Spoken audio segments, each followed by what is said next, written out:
অনেক সময় আমরা ছবি তুলতে ভালোবাসি। দেখা যাচ্ছে একটা ছবি অনেক ভালো হয়েছে, কিন্তু সেখানে একটা অংশ রয়েছে যেটা না থাকলে খুব ভালো হতো।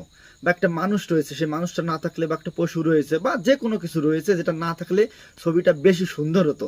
আপনি চাইলে কিন্তু সেই অংশটুকু, অপ্রয়োজনীয় অংশটুকু শুধুমাত্র একটা ক্লিকের মাধ্যমেই হাওয়া করে দিতে পারবেন। এটি কিভাবে করবেন চলুন আজকে শিখিয়ে দিচ্ছি। তো এর জন্য প্রথমে প্লে স্টোরে চলে আসবো। প্লে স্টোরে এসে এখান থেকে আমরা সার্চ করব রিমুভ অবজেক্ট লিখে। লেখার পরে এখানে অনেকগুলো অ্যাপ চলে আসবে। এই যে অ্যাপসটা, এটা আপনারা ইনস্টল করে নেবেন। এটা 10 মিলিয়ন ডাউনলোড। এটা ইনস্টল হয়ে গেলে এরপরে ওপেন করবেন।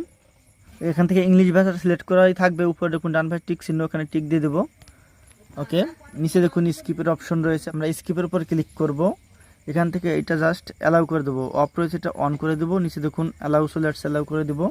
এবার দেখুন কন্টিনিউ লেখা, কন্টিনিউর উপর ক্লিক করব। ওকে, এরপরে এটা ক্লোজ করে দেবো আমরা। অ্যাড আসছে, নিচে দেখুন গেট স্টার্টেড, আমরা গেট স্টার্টের উপর ক্লিক করবো। ওকে, এটা চলে আসছে। এখন আপনি এই দেখুন গ্যালারি ক্যামেরা, গ্যালারি থেকে ছবি নিতে হলে গ্যালারির উপর ক্লিক করবেন। এখান থেকে আপনি ছবিটা নিয়ে আসবেন।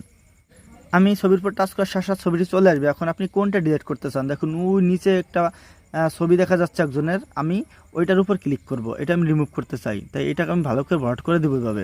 এবার নিচে দেখুন প্রসেস লেখা, প্রসেসের উপর ক্লিক করবেন। তারপরে একটু ওয়েট করবেন। দেখুন সাথে সাথে কিন্তু সেই ছবিটা নেই, এটা কিন্তু বিলীন হয়ে গেছে একেবারে অরিজিনাল ছবির মতো। এবার আপনি যদি অন্য কোনো কিছু রিমুভ করতে চান, জাস্ট সেটার এবার টাচ দিয়ে ভরে দেবেন। ভরে দেওয়ার পরে প্রসেসে ক্লিক করবেন, সেটা উদা হয়ে যাবে।